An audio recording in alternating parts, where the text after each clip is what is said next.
You know, Cordae is one of those rappers that I've been really, really waiting for his second record, like, for a while now. I mean, he dropped album 1 back in 2019. I'm trying to close that. He dropped his first album back in 2019, and I really fucking liked it. Lost Boy was a really solid project to me. Definitely one of my favorite projects of 2019. I feel like Cordae really gave a lot of diversity in his lyricism there, a lot of kind of openness there. I loved the features on the project. I love how fun it was. It wasn't too deep, but it was a really good place to start your career off of. And it made me think, okay, I really want to know what Cordae's bringing. I really want to know if this is going to be a new, really strong rapper in the scene of hip hop. But after that record, I felt like everything I heard from Cordae was just subpar for me. Like, most of it just could have been better. I wasn't like, I mean, I liked some of his features throughout 2020, but he kind of came back in 2021 to start promoting this record. I wasn't too big on, I liked the Adjust Until EP. I think I liked it more than most people. I liked a lot of the features on the project. I thought most of the tracks were really fun. I really liked the track with Q-Tip. Oh, More Life. That was the track. I really fucking liked that song. I thought that was a really, really solid song. Overall, I quite liked the EP, and it made me pretty excited for the record. I didn't love it as much as I loved the Lost Boy, and I think it didn't really age all that well for me, but I did like Justin Till, and I still do. But singles after that, I just felt a little iffy on. He was really quiet for a while, and then he came with the Super single, and then you had like Sinister, which I didn't listen to before the album. And then in the end, we hit the point where the record is finally coming out. We've heard a lot of songs from it, and it's been quite a long time that we've been waiting. And I think I'm at the point now where I wasn't dying to hear From a Bird's Eye View. I was excited for it. I was ready for Cordae to bring some new material. I quite liked the track list when I saw it, but then I was kind of like, okay, you know, I hope he delivers some good shit. I mean, he had on the track list Freddie Gibbs, Eminem, Nas, so it should have been good. I was ready for that. So that's why I wanted it From a Bird's Eye View with that expectation. I was hoping to not get another Live Life Fast where I'm given the second project from a really great 2019 debut that's a lot weaker than the 2019 debut. It does not show progression. It is just kind of boring. But overall, I was interested by this project. You know, just waiting for it to come out. First we got the first track on this one. We got Shiloh's intro, which is basically Cordae's like brother giving a little freestyle, and I like it. Right? I don't think it's bad, but I don't get it. Like, why do you have your brother freestyle as the opening of the record? I guess there's a element to this record, which I know the theme of the record is kind of meant reflecting on your past, similarly to Sick, the other record I reviewed today. But I don't get this intro though. It's just someone like freestyling, and then it ends with, "Well, let my brother tell you from a bird's eye view," and then the record starts, and that's the fucking intro. I don't know why, but it is.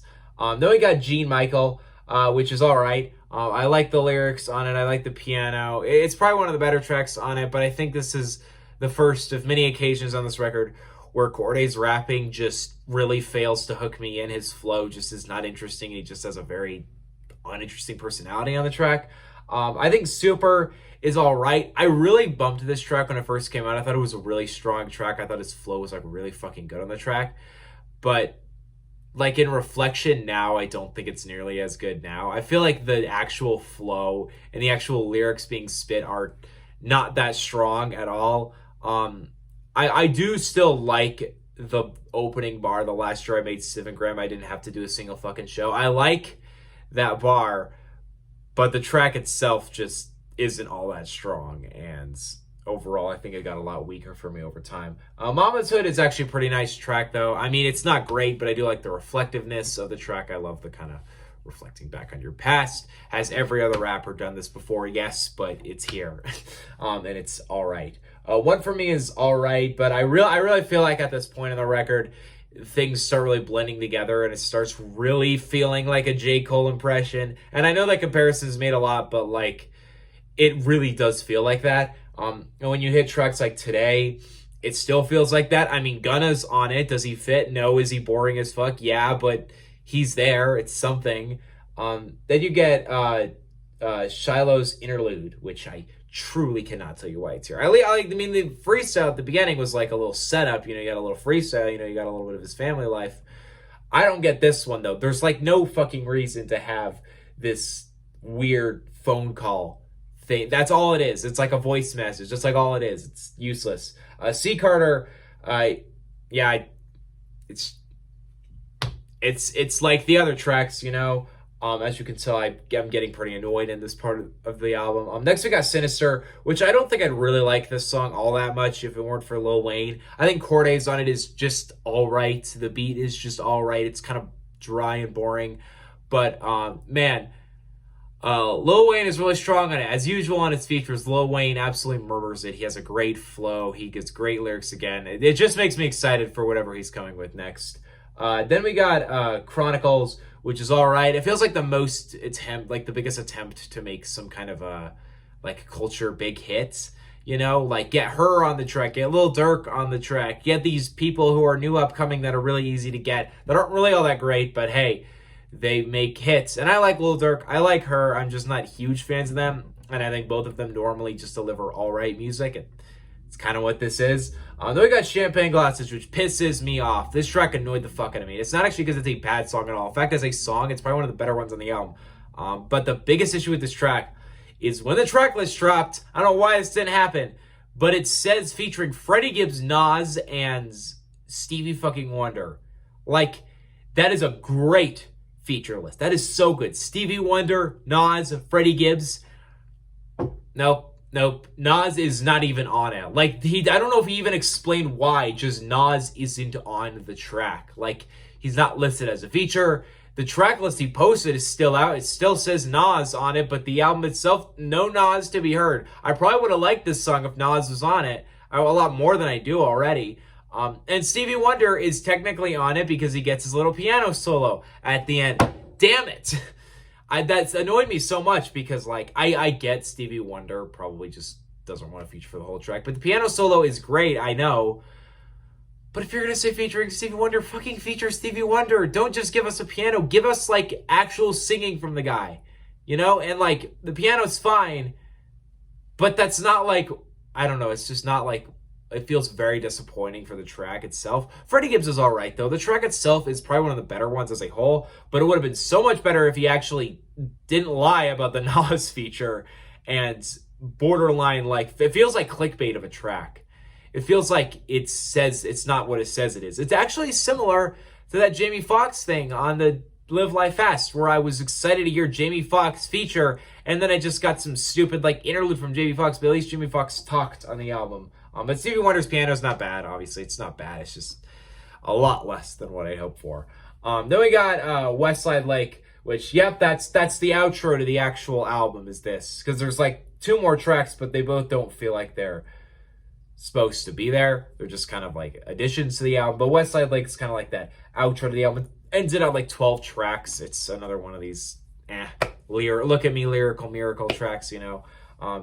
Then we got the Parables remix with Eminem. I am going to go off on this shit. I am very, very annoyed by this. The Parables track itself was all right. I liked it, probably the best single off the album. I thought it had a good flow. I thought it was a strong, you know, just like message on the track.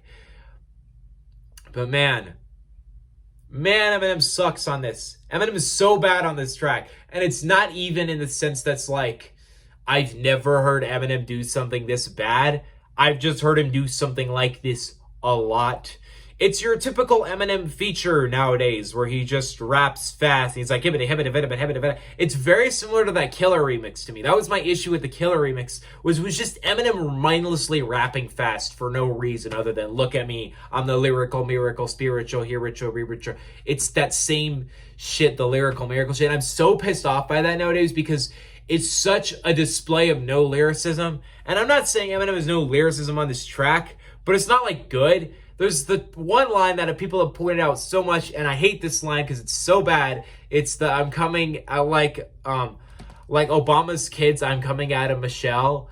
Get it? Because Michelle, really, that's the bar. It's like,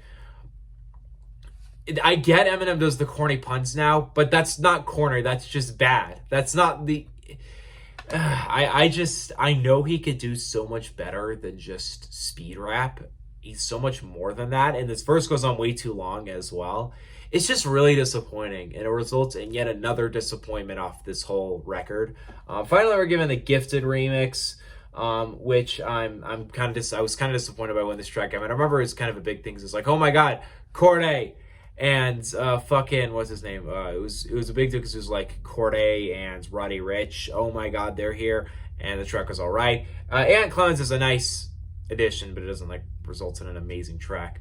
The overall result of From a Bird's Eye View is really uninteresting, in my opinion. I was actually I know I didn't go into this record all that hyped, but I was surprisingly let down by it because I wanted like something to hold on to, but I really feel like I was given nothing to hold on to. I don't think it's a bad album because I mean, it's short. It's not too long. He's clearly really trying to give some great lyricism here. He clearly got some good talent on the album, but on his end, I just feel nothing across the record. There's very little that separates the tracks from each other. It feels very underwhelming in that theme. Comparatively to The Lost Boy, which I felt like very well made each track its own distinguished theme and idea, this album the tracks shockingly really blend together to create nothing. I feel like he was really trying to create a bigger concept record this time, but it doesn't really feel like that. It just feels like he says nothing across the record. And the best way to describe it is it feels like someone trying to make a J. Cole album. They're trying to go at what he does on like For Your Eyes Only or 2014 Forest Hill Drives, but your result is just one heap of blandness, a 40-minute project that really in no way has any kind of stickiness to it. It's just substanceless to me. I really was let down by this. I was really hyped for Cordae's second record, and I just didn't really feel it with this one.